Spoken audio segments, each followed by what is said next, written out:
session.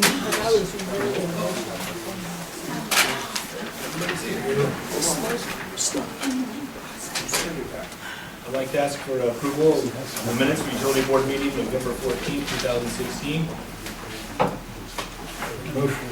Second. And a motion made, probably second. All those in favor signify by saying aye.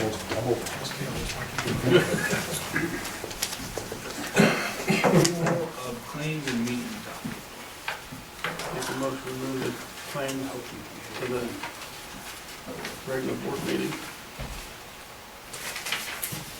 Second. It's been a motion made, probably second, to move the claims to the town hall meeting.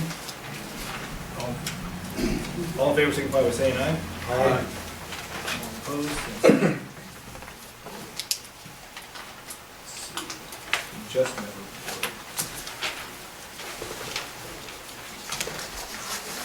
Any questions on the adjustment report? Are these all meter problems or? Yes, we had Demon Adair who got the bill, it was really the renter's bill, they also got the bill. So we took that out. Matthew Gregory, it kept flipping them back in to route the one year he's fully. So I took them back out. That was for the beginning of the month, for last month's bill and then the month prior as well. And then we had 2 wrong readings, and those are the right readings. And then we also had a penalty for Angie Johnson. She had moved out and I did not apply her deposit and that would cover her bill. And so it flipped her into penalties, which she really shouldn't have. That was just a subtraction of that page. I wish we approved the claim. Second. Or the adjustment claim. It's been a motion made, probably seconded. All signify by saying aye. Aye. Opposed, same sign. Motion carries. Comments from the residents on utilities.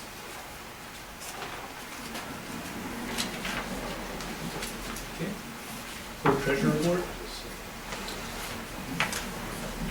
Joe, do you have anything? Okay. Any new and old business? Okay. Lanny's report. Any reports from the council members? Okay. Motion to adjourn. Second. Motion made, probably seconded, to adjourn. All signify by saying aye. Aye. All opposed, same sign.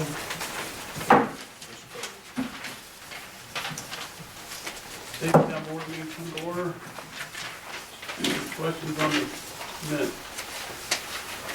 November 14th. Motion to approve the minutes for November 14th, 2016. Second. A motion second, all in favor, signify by saying aye. Aye. Opposed, same sign. Motion carries. Any questions on the claims? Motion to approve the claims docket on December 5th, 2016. Second. A motion second, approve claims, all in favor, signify by saying aye. Aye. Opposed, same sign. Any of the other claims approved, please?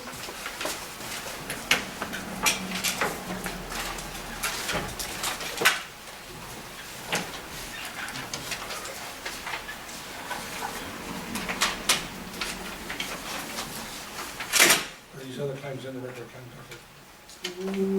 The 2 of them are, in which I wanted you to see the invoice, the one from Rita Hicks. And, well, the one is the payroll, and it's in the claims docket, but for next month. But then,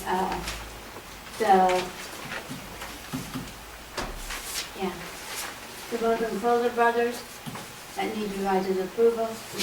And then one for Floyd, Okay. who put up banners. Those 2 are the ones that need additional approval. Yes, they are not on the claims docket.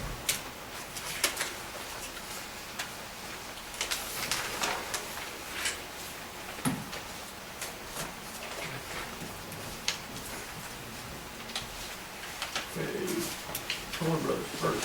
Any questions on that? Make a motion that we approve claim Cole Brothers for $167.50. Second. There's a motion and a second, all in favor, signify by saying aye. Aye. Opposed, same sign. Motion carried. That's 169. Food Quay.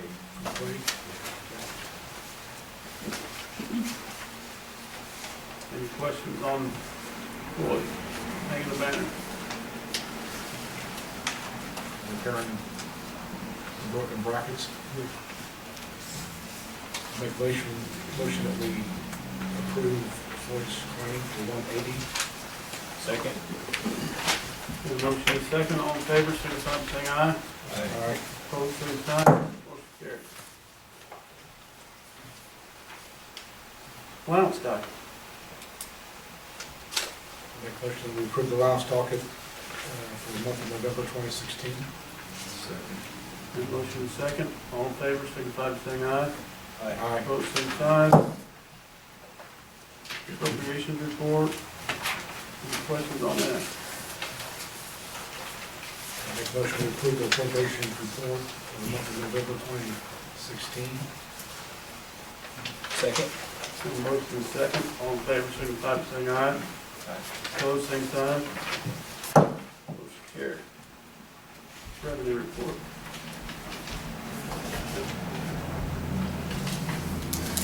Motion we approve the revenue report for November 2016. Second. A motion and a second, all in favor, signify by saying aye. Aye. Opposed, same sign. Motion carried.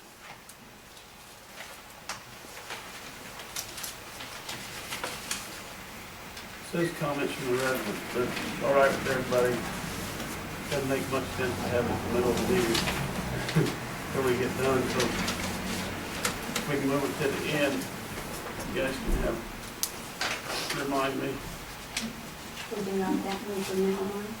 Yeah. So that everybody can have a chance at the end. So. Thank you. For treasurer's report. Nothing, I just, Tammy, I wanted to follow up on you with the, taking off on the reconcilement, the outstanding checks.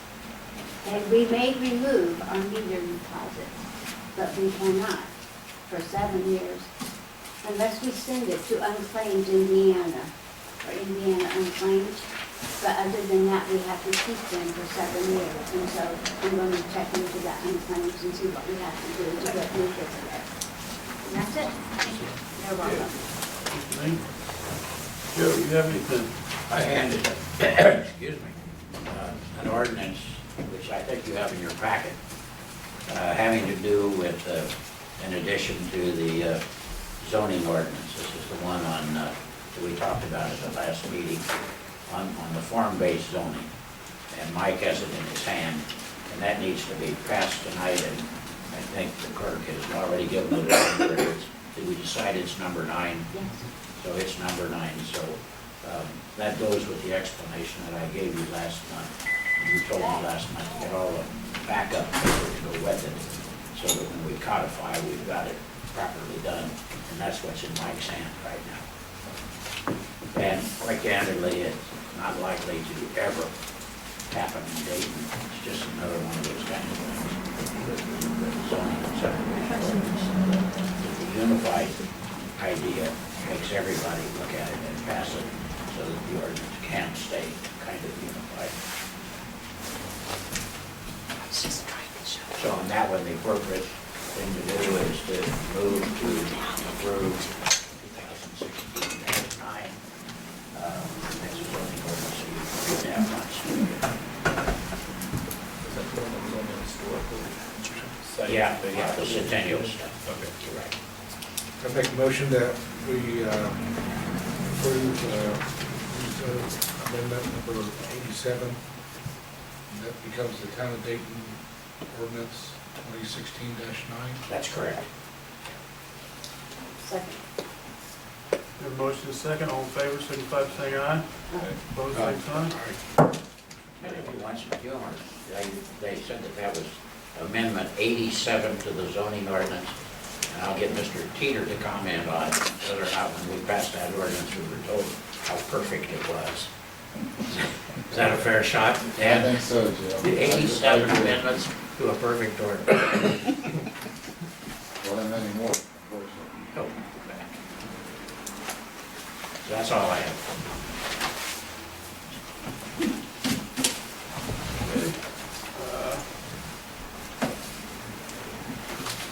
Mark?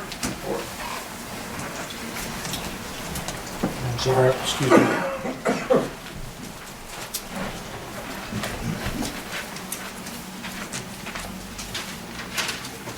try to keep this mildly brief. For people on our schedule today, any questions in particular on the activity for last month?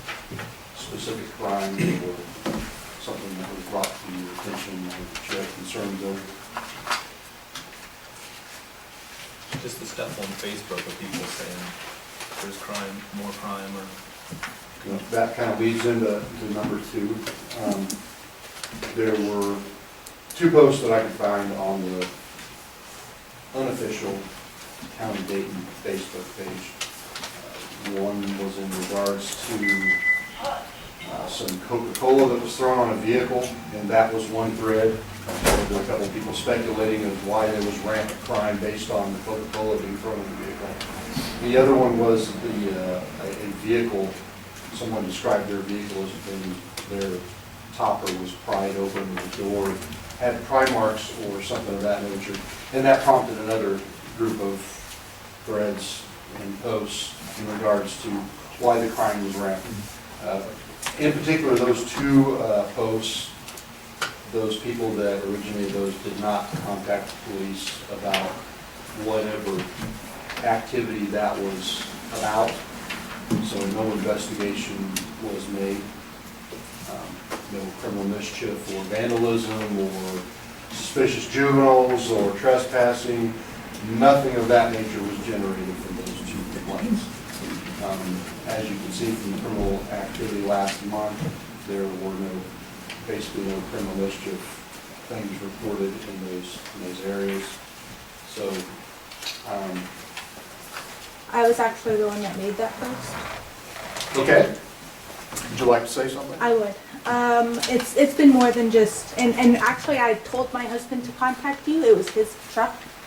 I would have already contacted you, and I had all. Madam, would you want to come up and to the podium, please? If we could do this, why don't I finish my report, and then if the citizens would like to ask a question at the end, I don't think this is a proper place to take a police report, so. Okay. That's fine. Mr. Chairman, it's Marshall's suggestion, I guess. Yep. You're fine.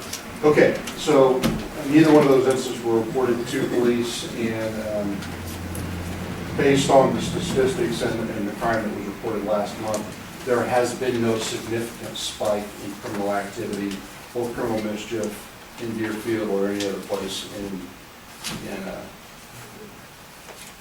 in Dayton that's been reported. So, once again, as I've suggested time and again on my website and on my Facebook page, if you've got a problem, you need to call the police if you want it investigated and dealt with. And that Facebook is not a proper venue to report crime. We can't do anything about that, and I can't monitor 24/7. There's plenty of outlets for people to contact the police and to contact the sheriff's department if there's a problem. So that's my thought on the Facebook post. Also, last month, I spoke to a local Girl Scout troop.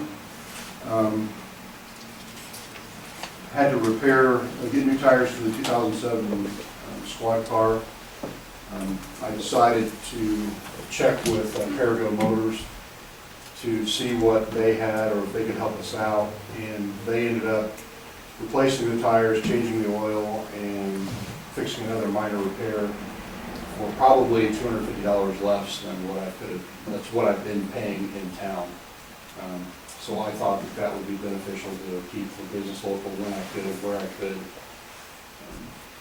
the oil change, he basically just gave it to us as a donation to the town. All he charged was parts for that, and very little labor for installing the tires. So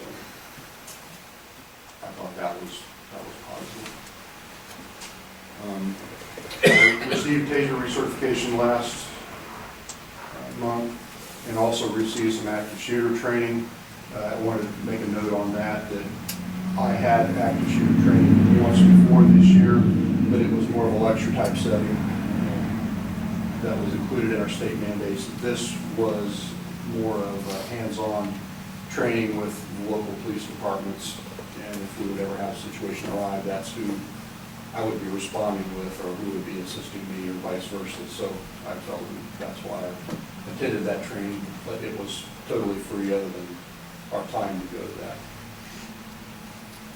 The last thing I had I wanted to make a mention, there's been some confusion about the Town of Dayton website.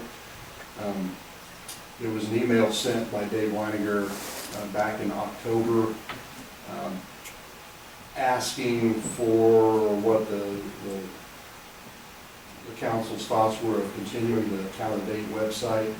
For whatever reason, either it got overlooked or filed or something, but nobody responded to Dave on what we wanted to do to the website. I wanted to kind of ask the board what their thoughts were. Most everybody I've talked to wants to still continue to have a website. Is that the consensus? Okay. What is the cost to maintain this website, or maybe you're getting to that? Yeah, I was getting to that. The cost of the website itself is $120 a year.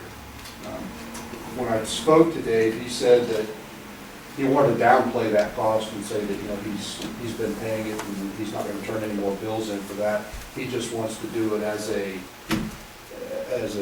benefit for the town. What we did discuss was the administration part of that, and we haven't been giving him information like we should. We haven't been giving him updated ordinances and dates of council meetings and changes and agendas and minutes and things like that. And I think it's just a thing, we've all been busy with other things and it has been overlooked. I don't think anything was done intentionally. So I asked him what it would take for us to maybe administer it in-house. And I've been talking to Alex, and we're going to look at it and see if possibly it's something that we can overtake doing in-house so that we don't have to go outside. Dave provided me all the passwords and access numbers to get into the website to be able to do that. So we're going to research and look at that's something that we have the capabilities of doing. Bear in mind that Dave Weininger is a certified expert on computers and websites, and that's his job, and he knows all that. So I'm not here saying that we can do what he did. We may not have the educational experience to be able to do that, but we'll look into it. He did say he would sit down with us and walk us through it to see if it's something we're interested in doing. If we can't, then the administration of the website and the cost thereof would become a factor again. So my proposal is we'll look into that and see what we can do, and if we're capable of it, we'll try to take care of it in-house as we can.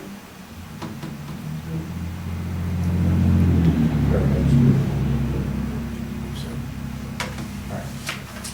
Any questions? Good job.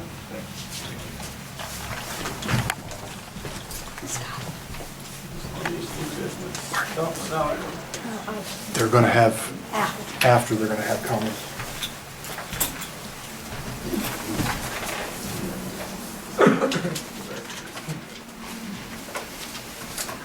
Salary ordinance.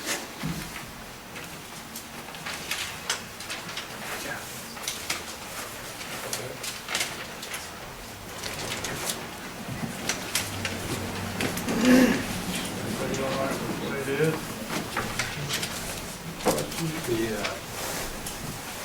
Questions?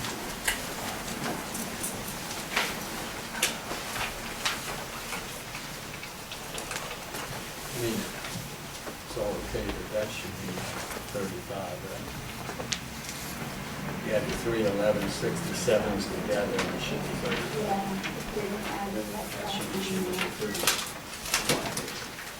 Didn't just put it in. Were they in our packet this time, the ordinance? Passes, Yeah. it passes. Yeah, just take a look. Yeah.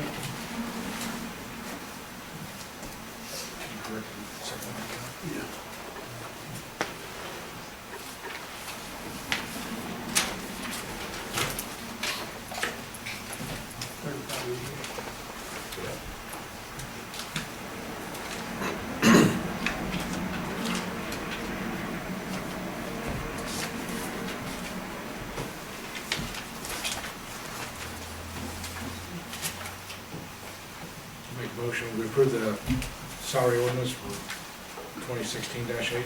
Second. Been motion second, all in favor, signify by saying aye. Aye. Opposed, same sign. Motion carried. I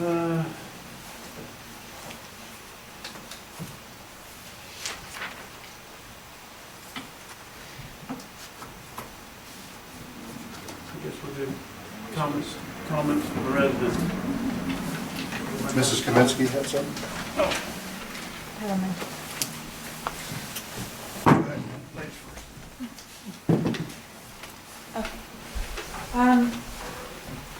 This is more than just somebody trying to pry open. Could you tell us your name and where you? My name is Stephanie Kaminsky. I was on Hayden Drive. This year's been a crazy year for me.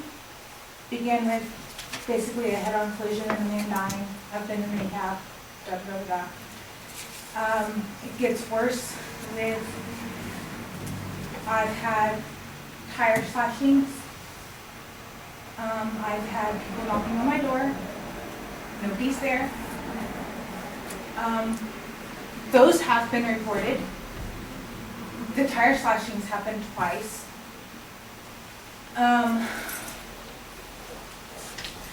It goes a lot bigger with, I have a lot other bigger issues that are going on outside of this petty drama that I don't want to deal with. I don't know. My husband is the one that failed to, I asked him to call the police about, he walked outside on Thanksgiving Day and found his truck was shifted over and found the spot that somebody tried. He basically said it wasn't a really big deal, nothing happened, nothing ever went anywhere with, us reporting anything else, so he just didn't think of it as a big deal. However, the situations that I'm going through right now, it is a big deal because my life is at risk. I am aware that there's not a cop on night shift.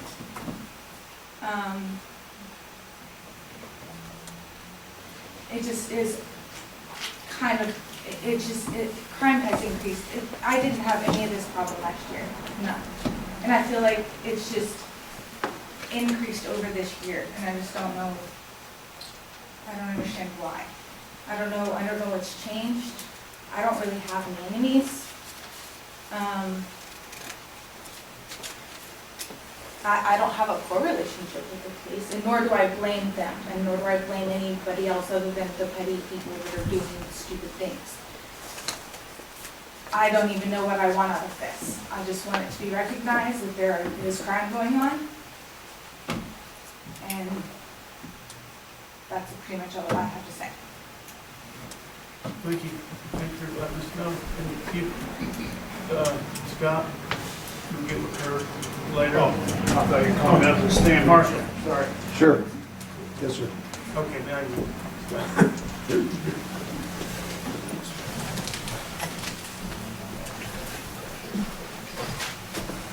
Scott Swift, 216 Gerard Drive. I just want to bring some of the board's attention, which I really thought you would have addressed it by now. So I think maybe forgot. This goes back to the 2015 election and the differences between our city, our town ordinance, and how the election was conducted. And this isn't to point fingers at anybody who may or may not have filed a paperwork or who said they didn't receive it. Doesn't matter. The point is, we're 2.5, 3 years from another election. I'd just like the council to rectify that before the next one. As you all, everybody was affected by this, we get calls from the last minute from the council, from the election board. Currently, the ordinance says we have 2 wards, all of a sudden we had 3. That's an issue. When I went to vote, I live in Ward 3, but yet Ward 1 and 2 were on my ballot. They shouldn't have been according to our ordinance. Ordinance says you vote for 1 person in your ward and 3 at large. Well, if we're voting for every person in a ward, a person could conceivably not get 1 vote in their ward, but win 2 other wards and they're elected. So the whole thing's just kind of not working right. So I just wanted to maybe put that on your radar for next year. Start seeing what needs to be done. Whether it's 2 wards, 3 wards, it doesn't matter. To me personally, I just think that the election should be conducted how our bylaws state. The other thing is, if right now, if one of the members, one of the ward, someone in a ward, not the 2 at large, if you would resign for whatever reason, then the question is your replacement coming from what, the ward how the election was run, or the ward as the ordinance states? That could be a big conflict. So I just think that needs to be cleaned up somehow.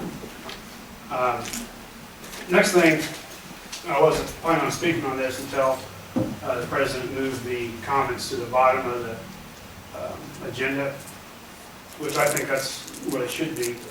But a few months ago, this came up again, and it was going to be one of the members was going to report back and how you guys actually conduct your meetings. You come to the podium, you not come to the podium. Again, that was brought up and never followed up on. It seems like a lot of things are brought up at meetings, but they're never followed up on. And the thing I'd say about the comments, which is pretty typical for a lot of municipalities and cities, comments from the residents are towards the end, but anytime there's a ordinance under consideration or a budget or spending bill, comments are also open at that time. So at the middle of the meeting, if you're considering a budget or a ordinance, we won't have to wait till the very end to comment after you may have voted. That's just something to keep in mind. And last thing about the website, we need a website out of date. I've been on here several times looking up town ordinances. If I got a question, so I haven't called a marshal. I know a lot of other people do, and I'd like to be able to not have to come up if I want to copy the minutes, to be able to get it off the website. I'd also like to see, and I haven't checked it for months, maybe it is up to date. But last time I checked, some of the claim dockets weren't on there, so I think we do as a town in this day and age, make sure our website is up to date. So that's the only thing I have to say is otherwise I'm looking forward to a good year from all the council. But I do think, especially that election, after this presidential election, how a mess that was. Last thing we need is 2019 to not jive again. So you have plenty of time to work on that. I'd just like to see that done. Thank you. As far as election, I think they have it out for us. The election before, we voted with 2 wards. This time we went back to 3 wards just because they said it was that way. And then they're making us have the elections up here in this. We told them we didn't want it, but they didn't want it near a daycare. Well, they're doing it at daycare and school. But they won't want us to do it over here, so I don't know what's up with the election board, but we'll have to get that figured out.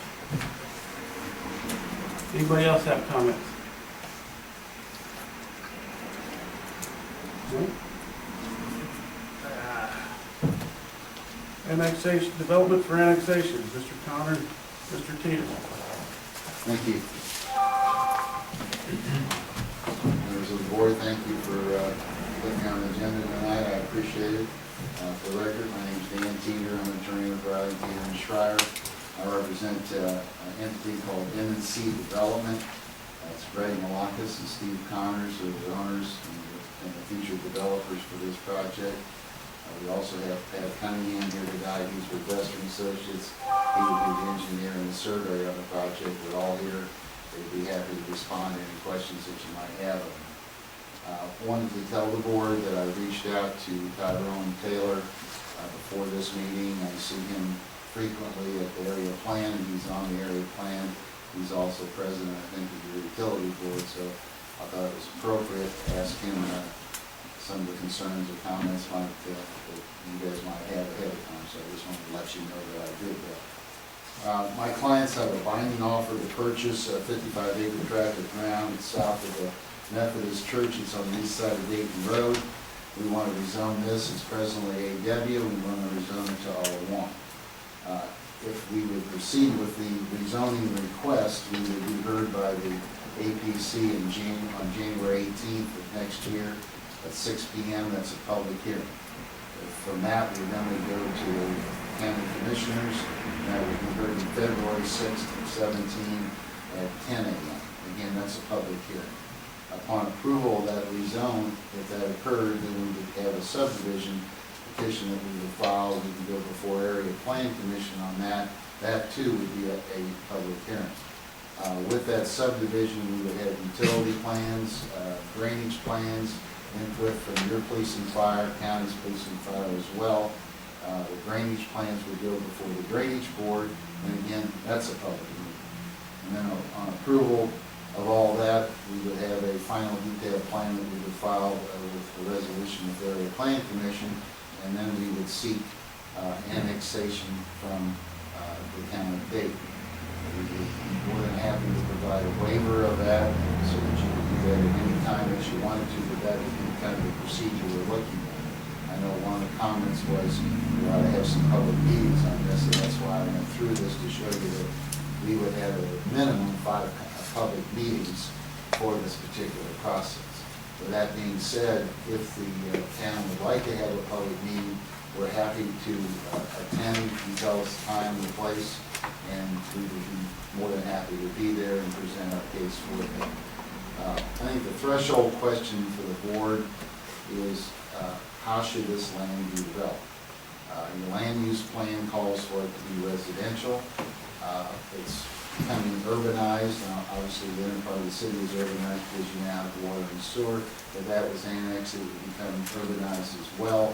So then it could be anywhere from a single-family dwelling to an apartment complex. And it's my understanding that obviously you guys don't want apartments and you don't want duplexes. You like to have large lots with single-family homes on them.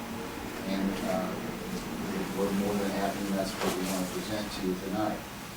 The alternative to that, I think, is just to leave it as AW. When we looked into that, we could do a minor subdivision on that, and then you can do 10-acre tracts on it, and probably get 10 lots on 55 acres. So from our standpoint, and probably the owner of the property, that's not economically feasible to do that. As a result, I would suspect that nothing would happen to the land if we were not able to rezone.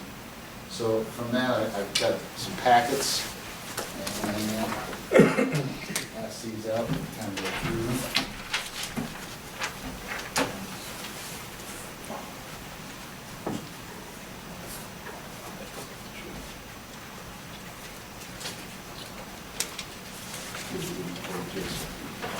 Would you like to see? Anybody out there would like one? Thank you. Okay. Got one more if somebody wants it. This one down here with compass around. All right. And then here's another one. So, yes. You said the two options on annexation or leave it out is AW. I thought you could leave it in the county. The third option was you could leave it in the county, rezone it R1. And John Burns down there said that under A1 in the county, or R1 in the county, you could do basically 7/10 to 1 acre lots. Well, do a subdivision that way. That'd give you 55, 60 houses. We'd have to get water and sewer from Dayton to be able to do that. No, he said you could do that, just like Pescio Drive and these other places. There's subdivisions all around in the county that don't have city water and sewage. The area plan does not like subdivision without water and sewer. I'm not saying that it hasn't been done. They're pretty much against that, and I have to overcome. Neither do the county commissioners. Pardon? Neither do the county commissioners. No. There's So 6 of them right out here, I understand that's 6 lots. 6 subdivisions. I understand they're very small numbers of, They're pretty big subdivisions, there's hundreds of acres out there. the number of houses in those subdivisions are minimal. So when you go into a subdivision, you want more lots in there. The area plan, and I think the county prefers and normally will not approve that type of a subdivision without having water and sewer. So one of the requirements that we're looking at is to try to convince you people that we need to go through this process and that we would like to add water and sewer. That would then allow us to have more. I'm not disagreeing that it couldn't be done, Ron, but I think it's very, very difficult. In my time here with the Joes, I've maybe done one that I'm aware of. But we overcame that the rest of the time that was not overcome. So let me go through my handout then for you. We're calling it the proposed Dayton subdivision. First page of it, you've got a bigger drawing too. Sure. So that there's Yeah, the why don't you audience do can that? see it. I don't know what you guys think. The first page of it lays out the subdivision. Dayton Road obviously is on the left part of the page. You'll note that the surrounding the entire subdivision, you get green space in it, so there's a lot of trees. At the northwest, or northeast corner up there, and you can see the outlot. I've got it right there. That would remain undisturbed, and that has a lot of trees in it as well. So what we're presenting to you is something that's going to have at least three ponds on it, going to have 5 outlots on it. So we're going to have a lot of green space, in my opinion, for this particular subdivision. We would have a homeowners association. They would control the subdivision, the ponds, and the outlots. We would have public streets, sidewalks, street lights, the buffering that you see in there as well, and all that green space. If you go to the second page, it's basically the same thing. It's a fold out. It's just a GIS map that shows you the surrounding property, shows you the Methodist Church, and then the extra acreage that they have south of them, and then the green space around it. Where there isn't green space, we would incorporate and put that into our subdivision.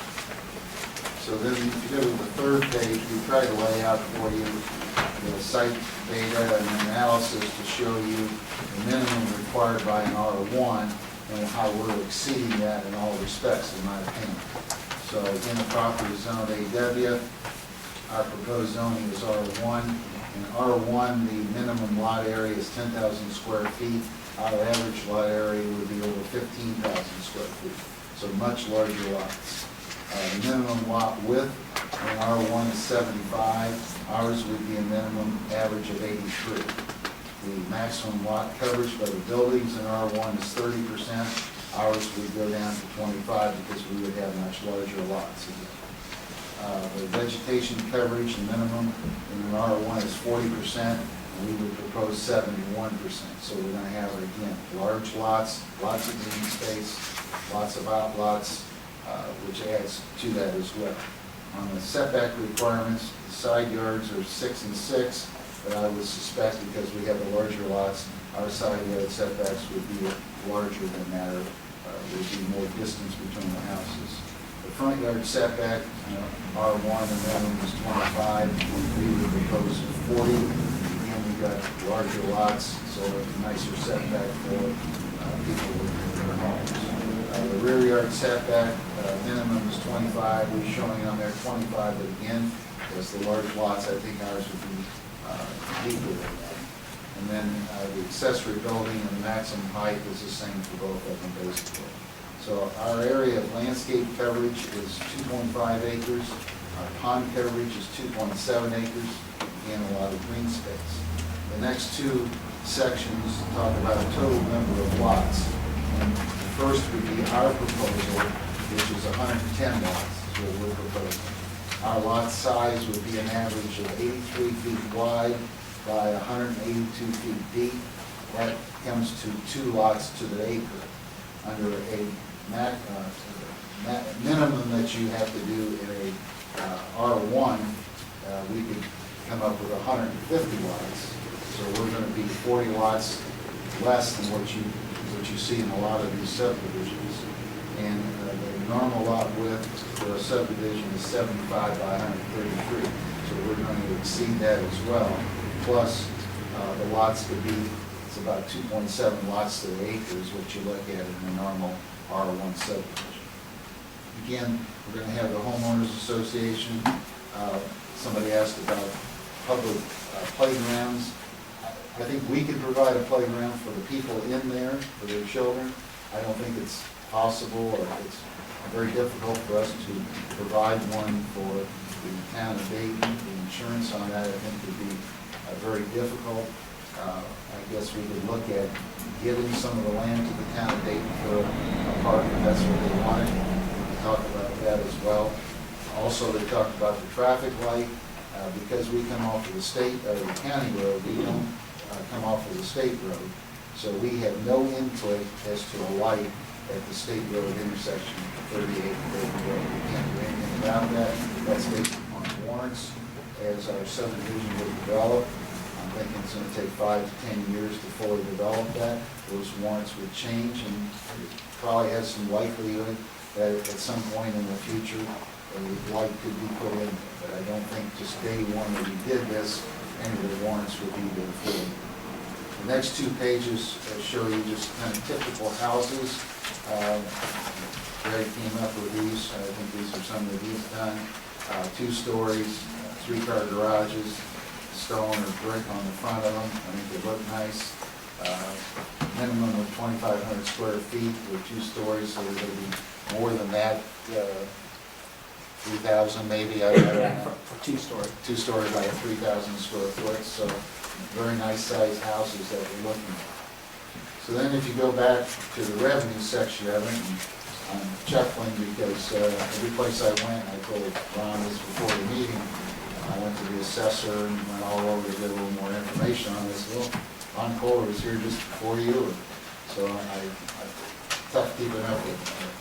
But we tried to look at the different revenues available based upon what we're going to do for the town of Dayton. And there's water and sewer cap fees. We estimated those when all the lots are built out at $82,500. So this is an additional revenue for the town of Dayton. It's my understanding that there's water and sewer right now at the church property, but not on their additional undeveloped property. So it stops short of where you would normally put it, or where it should have been, was to the end of their property. So that's something that needs to be addressed as to whether the church is going to put that where it's supposed to be, the town of Dayton's going to do that, or you're looking for us to do that. So that will be something that we have to talk about. The next page is then the utility participation fees. The FNS, I think, has worked with you over the years, and we talked to them on this. Participation fees for water is $97,000 and change, and for sewer is $64,000 and change. So there's more revenue again for the utility of $162,000. Now this is not paid all at one time; it is paid over a period of time. So that's additional revenue for it as well. Then the last page of this is the estimate revenues for real estate taxes, and once it's totally built out, we determine that there will be about $500,000 of real estate tax coming into the coffers of the state or the county, however you want to look at it. That's about a little over $4,600 per home. When it's totally built out, we have net assessed valuation of $33 million. So if annexation occurs, the net assessed valuation is going to increase, and the tax rate is going to decrease. If there's no change in the levy, there would only be a slight amount of money, additional money coming to the town of Dayton. Okay? So it's not a one-for-one. When people look at this and say, well, you got $500,000 coming in, town of Dayton's gonna get that $500,000. Unfortunately, that's not how it works. But with that being said, you know, the cities, Lafayette, West Lafayette, are doing a lot of annexation. The reason for that is the goal is to increase the levy. And you increase the levy by showing that you need additional costs for this annexation. And this would apply to this particular case as well. So, do we need more police to take care of that? Probably. Do we need more fire? Perhaps. Do we need snow removal? Very definitely. So all those costs and any, you know, in-house costs that you have can be added to that to get that money, to increase that levy, so that then you would get some funds from it. Exactly what that is, there's experts in Annapolis that help you with that, determine, they can tell you what that would be after you fill out the form and go through all that process. But there is additional monies there for you, it's just not a one-on-one with the tax revenue, and I'm very clear on that. I think additional revenues beyond that is automobile excise tax. We talked to Bob Paglia, I know Ron did as well, and he indicated that that would be available to you. There was also a local option income tax that would be available to you as well. I wanted to pass out, this is a letter that he gave me that he had sent to Ron, and I appreciate having that as well for the records.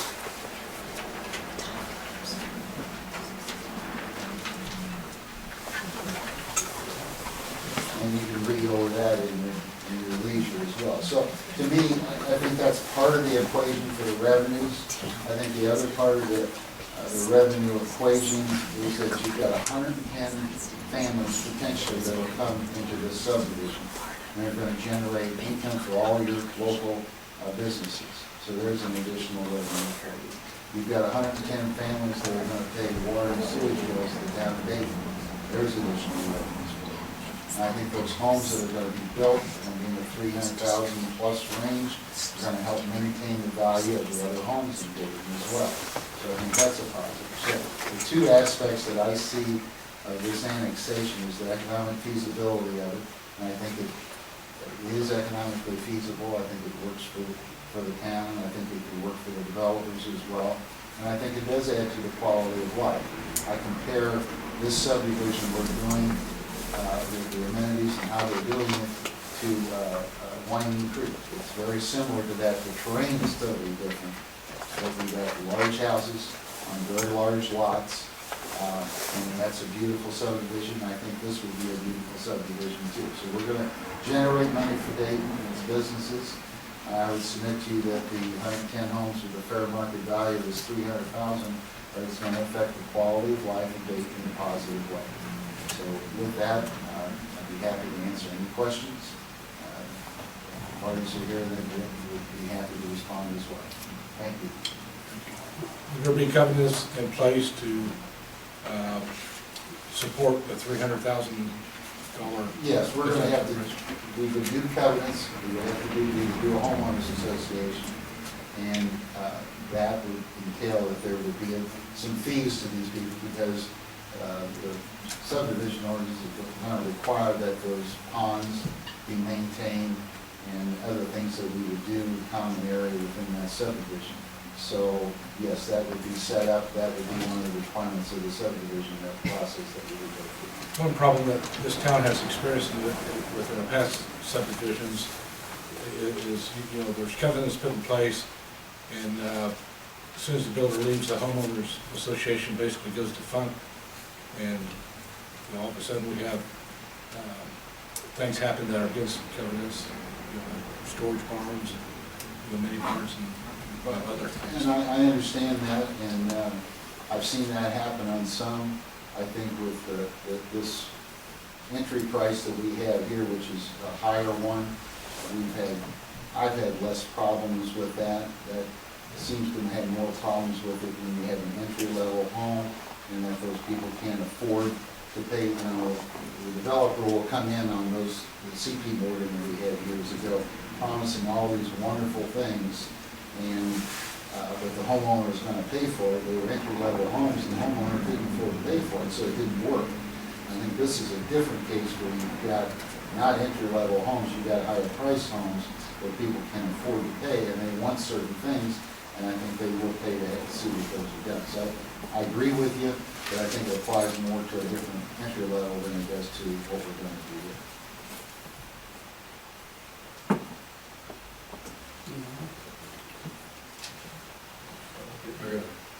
Couple questions. Now, I'm waiting. Okay, what are the 5 public meetings? Are they the area plan, those meetings are? Yes. Yeah. We consider public meetings are meetings where you invite this town out and have it up at the school or here or something, get participation of the town residents before you actually decide.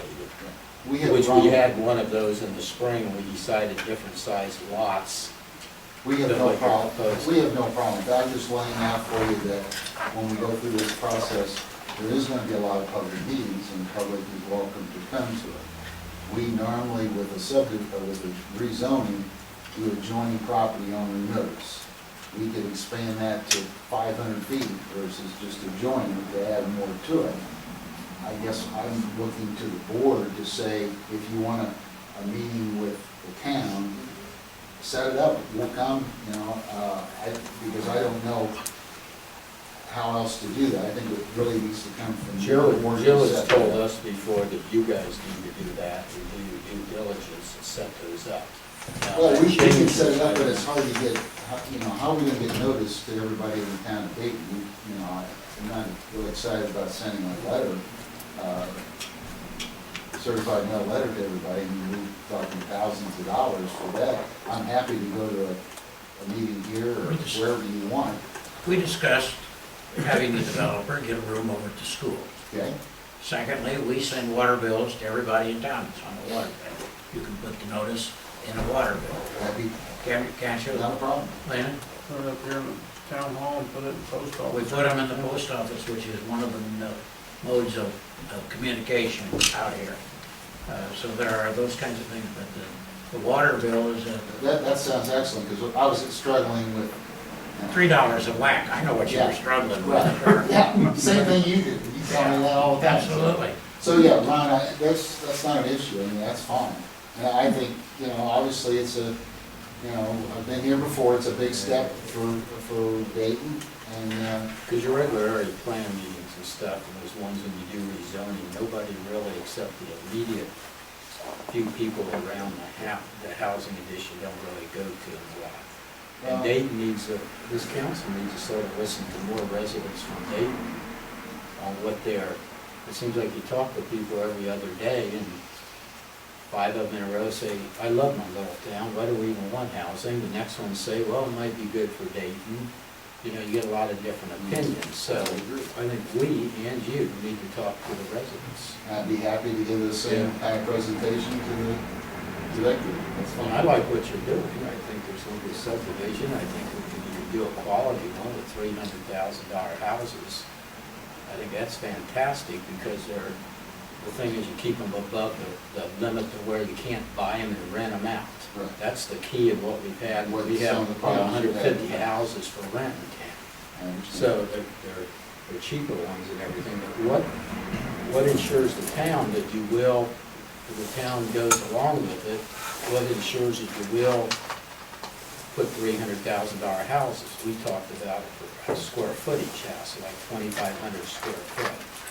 Well, I think we could provide a commitment, we can't provide a commitment as to price, but I think we could provide a commitment as to lot coverage, that type of thing, to backdoor into it, because the covenant, the area plan requires certain things that's allowed and certain things that aren't. So you can't come in and say the house has to be this value, but I think there would be a way to backdoor that, and I'm sure Joe would agree with I that. think what we discussed from the start of this was a 2,500 square foot single story and 3,500 square foot two-story minimum.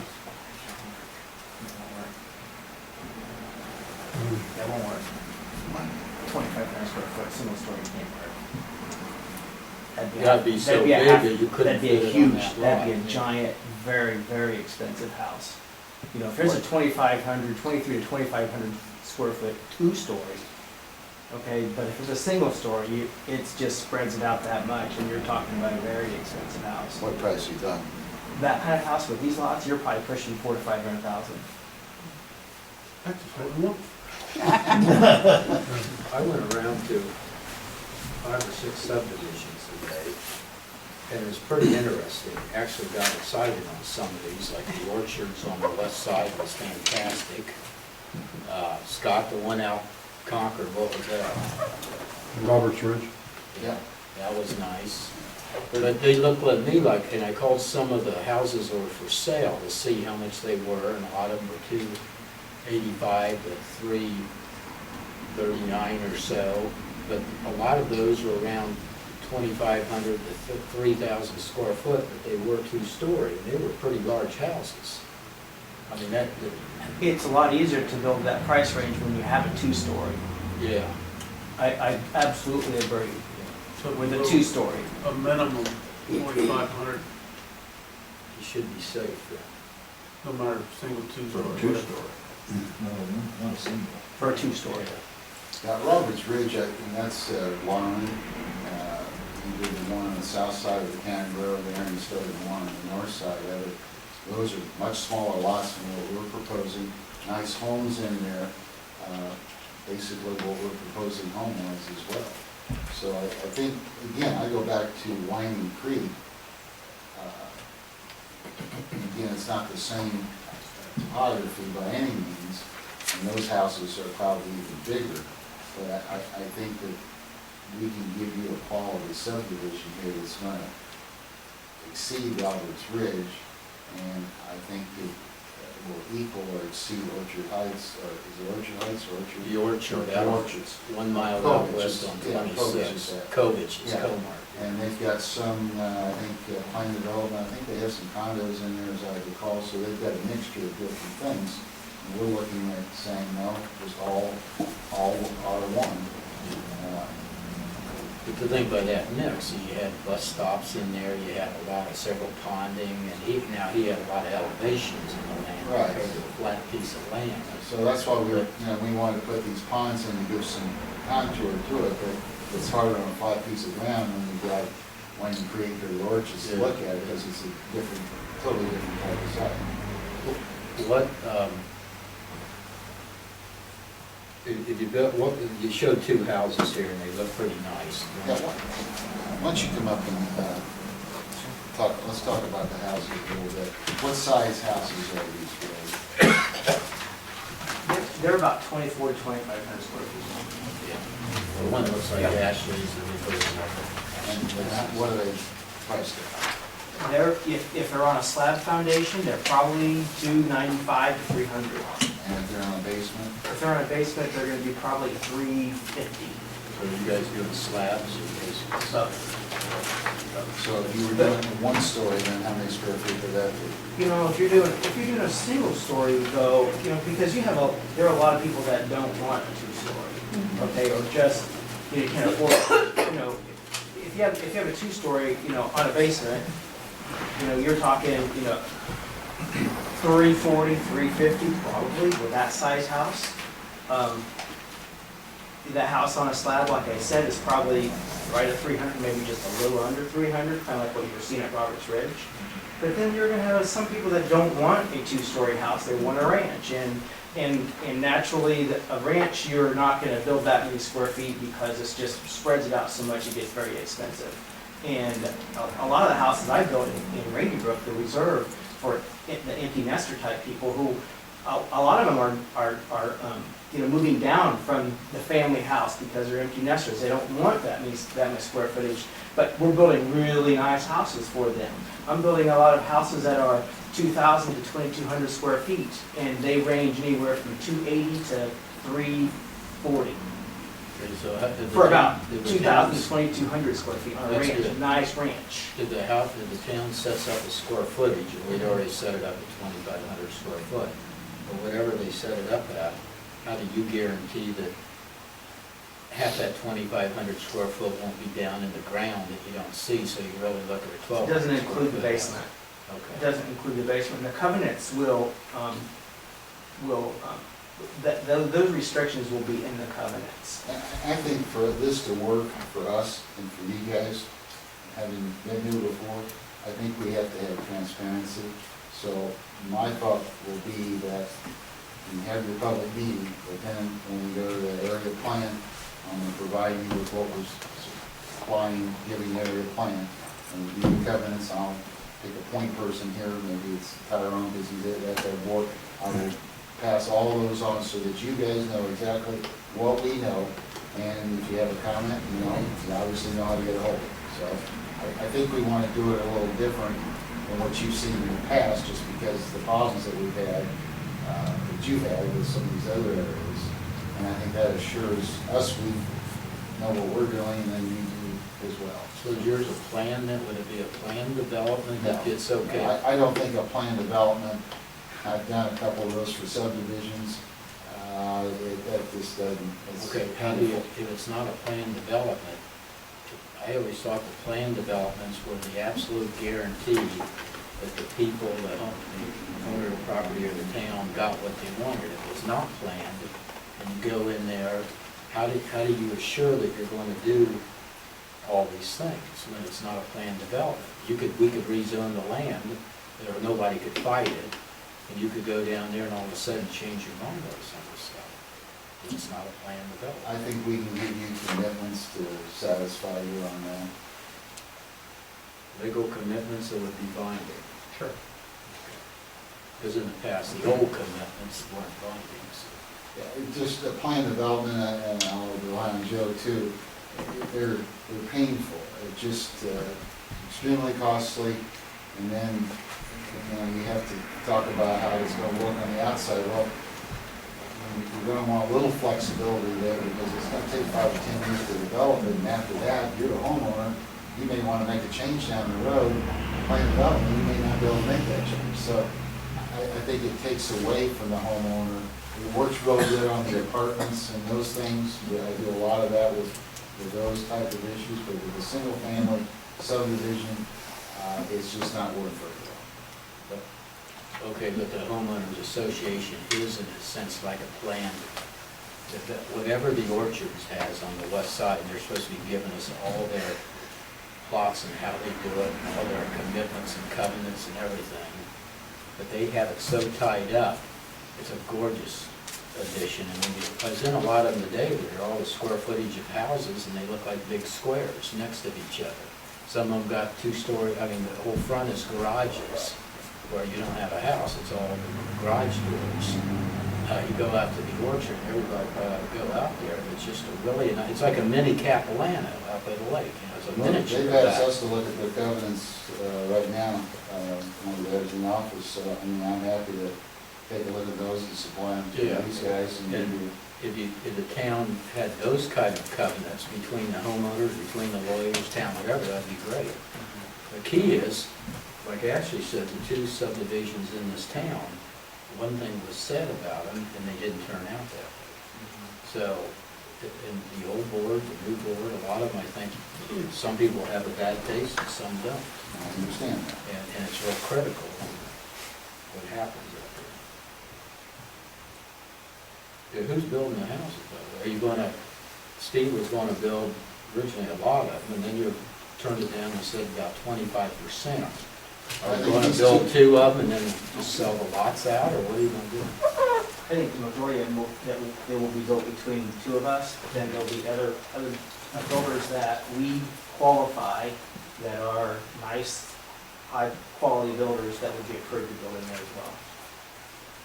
So therefore, the covenants or something would come in They to would. direct those They would, and the builders. right, and through the HOA, that the HOA will have a subcommittee that will have architectural. It'll be an architectural review board, usually that would be members of the subdivision and as well as the developers that will maintain and review every single plan for approval and have a tight, well-run architectural review board. That's the key to maintaining the standards that have been set. I think you have to realize too, Ron, we're in this to do great development. That is our main goal. And if we start going in and playing games with it, we're gonna be one taking hit in the town of Dayton. That's not our objective. Our objective is to build a very, very nice subdivision, and that will bring us in more business. And there's a lot more land around here, and we would like to be a big part of that. And we have to come back to you. And if we come back to you and we're not doing our job, we know we're not gonna be accepted. So do you have the option on the other 250 acres or so of the Gore's property? Will you have, I didn't get that. when you have the option to buy the 55 acres, will you have the option, what other land do you have the option on to buy right now? We do not have any other options to buy other land. Dan probably could explain what arrangements we've made for any additional land. But right now, we're just working on the 54 acres. It's listed in the tax record as 49, but I think it's 54. But we're not out here to shoot ourselves in the foot. We're out here to do a great development and keep our name that we're great developers. Because you want to go from one side of the road to the other eventually. To clarify, we would like to have options on the rest of the real estate. No, we do not have We've had discussion about it, but we don't have it yet. But I think before you start all this, I think you probably will. Well, The way I I think it make good business sense for them to be able to tie it up. Yeah, and so, But again, you know, we're not gonna bring in a helicopter tomorrow and plop down 50 houses. This is gonna take, to do this one development, in my opinion, will take a minimum of 5 years, and could take as much as 10, depending on the economy. Right now, the economy is great, but we've all seen what it's done in the past. And if that happens again, it will take 10 years. If it stays like this, yeah, maybe it'll be down in 5. And if it is, and it's successful, and you like it, then I think it makes sense to maybe look at doing some more. yeah, that's But if it doesn't make sense, I mean, you guys control it. That's why we're here. I mean, you guys not only control, you know, we can go through the subdivision, but if you, or the zoning, but if you come down to the area planning board and say, hey, we don't care, you got great builders, we don't care, we don't want it, area plan's not gonna approve that. And I don't think the county commissioners will either. So we're looking at getting a consent, an assent from you guys, because not only that, but then we need to come back to you from water and sewer, and if you say no, we haven't accomplished anything, so. But you're going to only ask for water and sewage on that 55 acres. And then 5 or 10 years down the road, you would have to ask for water and sewage and annexation on the west side That's of the road. correct. Well, that would give us the leeway to say, hey, we like your. You guys control the water and sewer, so to me, you can, you know, you control everything. Yeah. Yeah, I mean, That's it's, why we had a public meeting, and already at the public meeting, not everybody's here, but at that meeting, we decided acre lots, 2,500 square foot, blah, blah, blah. Now, some people disagree with that, and some people don't. I don't know that I even agree with full acre lots anymore, now that I've looked around. Well, you But know, that one was thing- what we did have, and you guys are presenting something that's quite a bit different than those acre lots, which was talked about, so. but I think it's really not economically feasible to do that type of a subdivision. Maybe there's somebody out there that would, I don't think there is. And what I've seen too with the developers, and I represent a lot of those people, is that, you know, baby boomers were getting older, we want less, not more, and we don't want, we want somebody else to do it for us. Now, there's a younger generation coming, but we don't see bigger. I don't see bigger in the horizon. Now, there is some pockets of that, but you see, you know, less, is what I'm seeing. Dan, Yeah, if I might say something? yeah, please, Pat. Yeah. As far as an acre lot you're talking about, if you look at that layout, in order to access each acre lot, what you're going to do is make the lots wider, not deeper, because the lots are deeper now. So you're going to have the same amount of road, and you're going to have the same amount of sewer and water if you bring sewer and water in for acre lots. If for some reason that the area plan would say, well, you can use well and septic, which they probably won't, They don't like it, and there's a reason for it, because it doesn't allow for any kind of future growth. It blocks the growth beyond that development. But if they did, then we'd have sewer and water, and then also it would remain rural, and then we wouldn't have to put sidewalks in, we wouldn't have to put curb and gutter in, there's a lot of other things that we wouldn't have to do, and we wouldn't want to do, because putting all that sewer, water, and the same amount of road for less than half the lots, it doesn't work financially. It just doesn't work. So to make it work, no curbs, no sheet runoff, et cetera. So just to let you know how it works there. I like this plan when Mr. Conant first put it up, but I like this even better with the pond and the green space in it. The big thing is, I know there's gonna be some extensive drainage research, but I know for a fact right now, a lot of this land drains right down behind a couple people in here tonight. And That's I right. don't know where they're gonna put that water when you start getting that streets, the sidewalks and roofs that don't soak up the water, the non-pervious, but there's big concern on where the water's gonna go. Can we address that? Yeah, that's good. We will be doing the design on that, and we've already taken a close look, and you're exactly right. There's issues with where the water goes. And so what we are going to have to do with the runoff is to dissipate the runoff and store more water than normally what we would store, so that there's very little runoff from the ponds, but more runoff over a duration of time, rather than a big increase in peak runoff at the time. Also, we have to look downstream and make sure that the channel capacities, I know there's issues with channel capacities to the north, and then we'll have to address those issues to make sure that what we bring downstream, the downstream can accommodate it. And a lot of it will be done with sheet runoff also, so that we're not doing just bringing a big pipe and a lot of water in one location. But it's a very good issue, and it's an important issue, and the drainage board's gonna be on top of it too. Because I think right now most of that runs to the northeast corner. No, a lot of it does. A lot of it does. A lot of it does. I can give you a little idea of where things do run. There's a high point right in here, and so this area here runs to here, right here.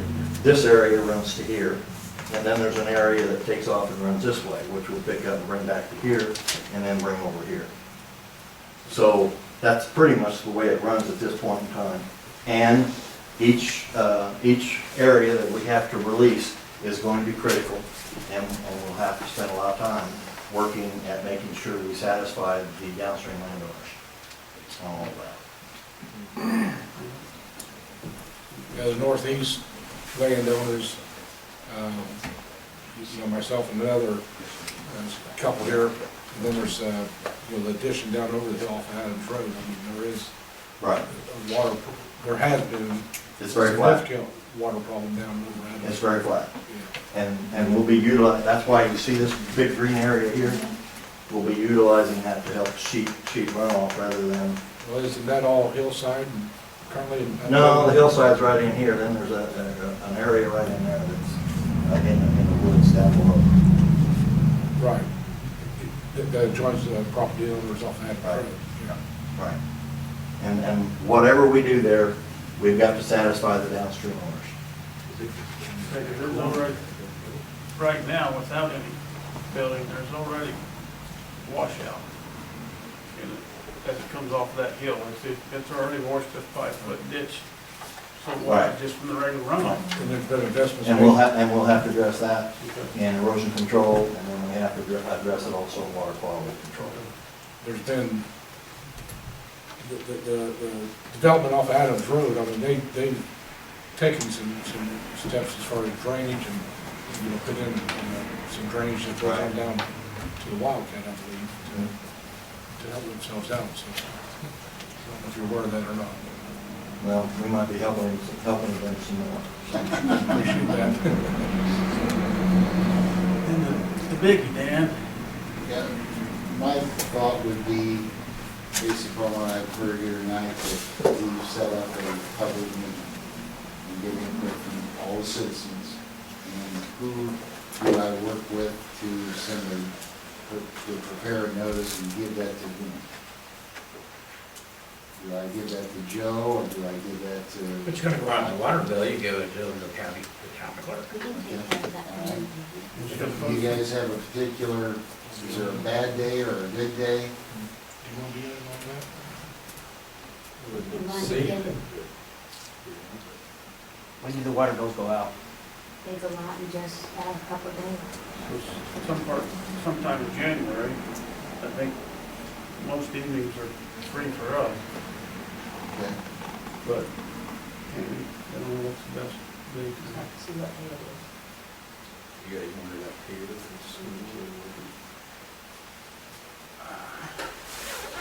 fire station with. The only reason I suggest the school is, I have this vision of a larger group of people than this room accommodates. Could be 5. Yeah, it could be 5, but it could be 50 too.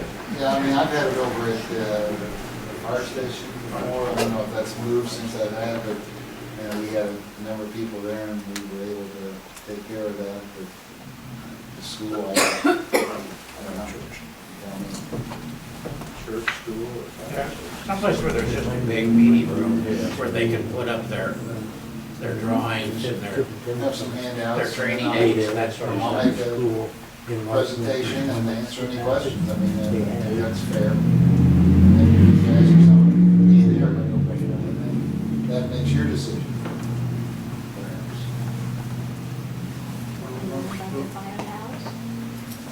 I don't know.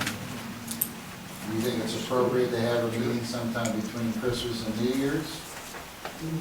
No. Nobody would show up. Mr. J, And on New Year's Eve, is there room in the fire department to, I know you guys have tables and chairs for the fish fry, but is there, would it be possible to have it in the fire station? I don't see why it wouldn't be. Depending on the weather, you'd have to set all your equipment out in the street though, wouldn't you? Ron, what about the shop at the church? That make more sense? With the chairs already there? I think there's a lot more room there. It don't matter, yeah. If we can get it there, that's fine. Tell me what. We can ask about, we'll get you an answer by tomorrow. Okay, then once you give me an address too, and then I'll prepare something, and maybe you can give me your information so I can give it to you. And then we'll pick a date in January sometime. We'll do it before 7. Oh, yeah. Is that okay to do it earlier in the evening? A little bit, 6 o'clock maybe, is that fair? What time do you get? I have to come in from Minneapolis, so it'd be, because that's where I work, Well, so. I'm saying, most people probably get off at 5, so 6 o'clock, 5:30, 6 o'clock, so people can get here. So is that 6 p.m., is that pushing it? What date are you talking about? I don't know yet, we need to talk about that, because everybody's going. Is that too early, Steve? No, I'll just take the day off. Well, no, Our first meeting will be on the 9th. But then you gotta tag it to when she mails the water bills too, because you gotta get those water You bills set it out, up. and there has to be some, They you get know, around lead time, 15th, so, to give the people who get the water bill the opportunity to plan. So you don't want them to get a water bill that says there's a meeting tomorrow night. No. You wanna have sufficient time for them to Sometime plan first themselves. week or 2 of January, I mean, you all don't Well, need when to do be the there. water bills go out in January? Is it too late to get the notice in this No, bill we cycle? can get it in this month. You think you If can get it in? does, if you can set up Because a that would give date. them over 30 Right. days' notice. That would be wonderful. So what about the 16th of January? That's It's on the Third Monday. 15th. It goes out on Friday, so if you call me oh, tomorrow this and is December. give me an address, then I can get it to her by Friday, but I just need to know an approximate, sometime first part of January. 16th. Well, the first part is right after the new year. Then Right. we have our monthly meeting on the 9th, so the 16th would probably be the best third Monday of the month, Third Monday of the month. 16th of January. We can set that up for, Martin Luther King Oh, Day. that's Martin Luther King Day, which means Yeah. some people Well, will Maybe be off. off We'll anyway. be off, yeah. Oh, great. Might get better attendance. Okay, January 16th at 6 PM, we'll look for. Ron will give me an address to make sure it's okay over there, and then I'll get The something church to is you. going to okay it, you think? Oh, I don't know, Ron probably had a better idea than I would. I It depends on if something else is going on in the shop, but possibly the ministry center. Yeah. But we would have to check with Kathy. I don't know. we got time to check, so.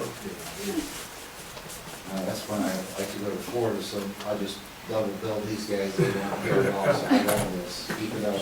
We'll just pay for your plane ticket. Oh, I love it, yeah, I like that even better. I know this is probably the biggest thing is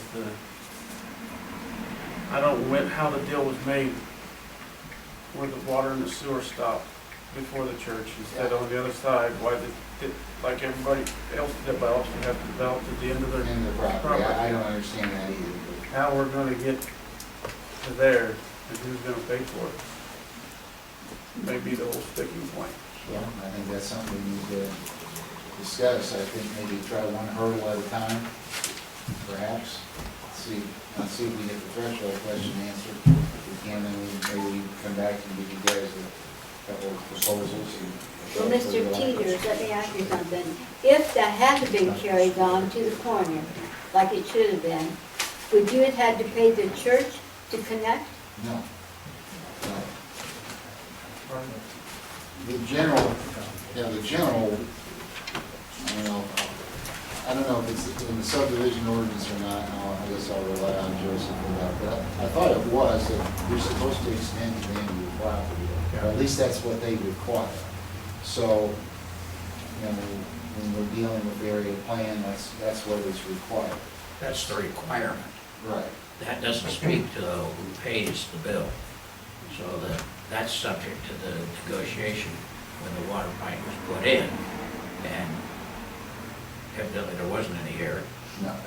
But the water pipes are put in, and many times developers are able to convince the government agency that they're doing something that doesn't need to be, have compensation. Sometimes they can't do that, and sometimes everybody looks at the sizing of the pipe, and there is contribution, because the city or the town may want a bigger pipe than they need, and so they put in the bigger pipe, and then you figure out what the difference is, and there's a cooperation that goes on how that's done.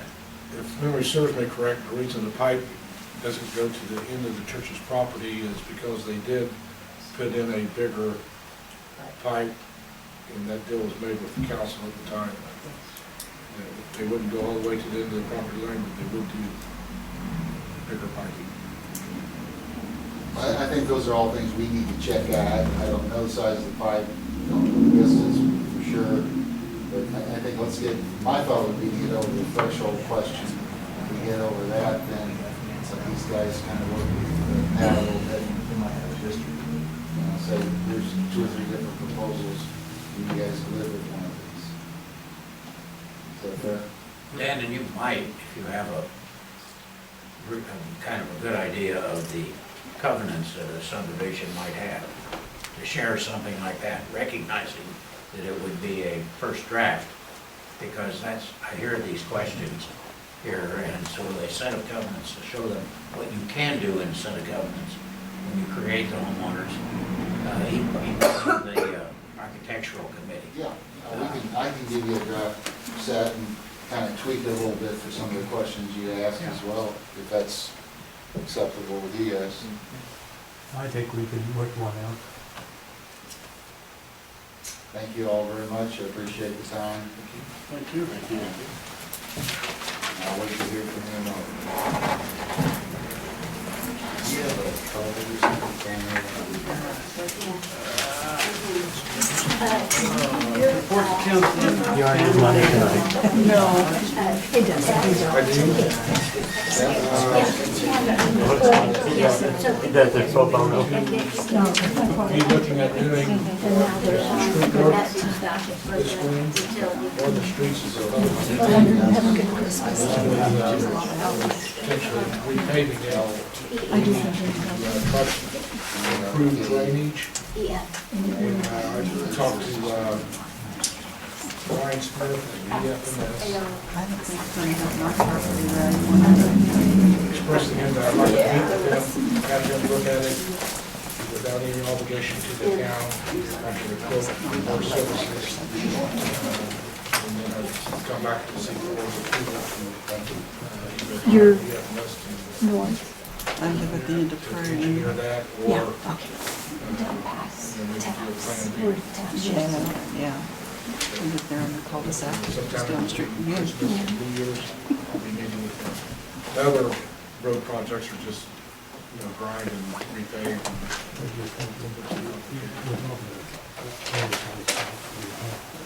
That's all I have. And old grassy areas. Is that really working with them, or is that, do they do something? I sent the motion.